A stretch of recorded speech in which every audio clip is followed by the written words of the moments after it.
Хэрхэн цалин бодолт хийх вэ?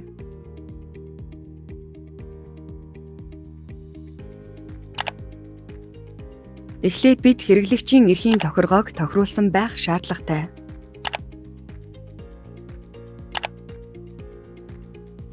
Аль салбар дээр аль ажилтан бодолт хийх, гүйлгээ хийх эрх нээх тохиргоог энэ цонхноос үүсгэнэ.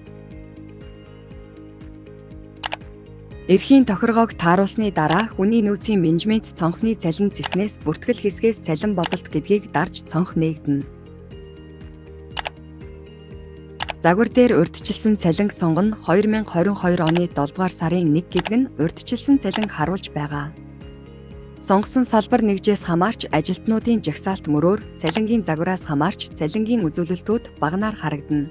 Сард ажилласан хоногийг гараас оруулж өгнө. Хэрвээ багнад ижил утга өгөхдөө цагаан дэлгэгчдээр маус хоёроо дараад ижил утга гэсэн талбар дээр утгаа оруулж өгнө.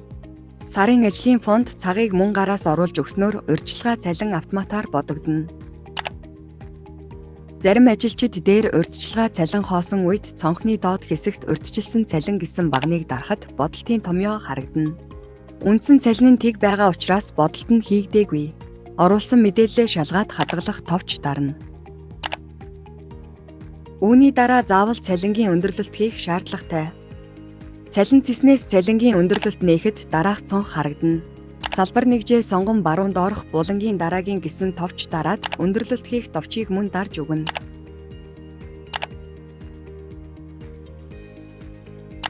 Сарын сүүл цалин хийхдээ мөн адилхан дарааллаар хийнэ.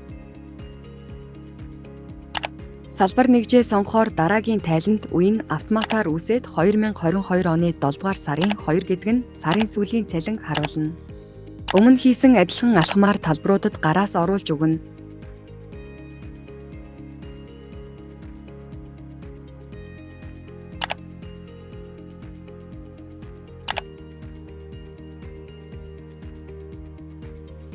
Зүүн доор харандааны зурагтай товчийг дарж бодолт хийгдэнэ. Оруулсан мэдээлэлээ шалгаад хадгалах товч дарна. Цалин цонхноос лавлгаа зэснээс цалин бодолтын лавлгаанаас цалин бодолт хийгдсэн баримтууд жагсаалтаар харагдана.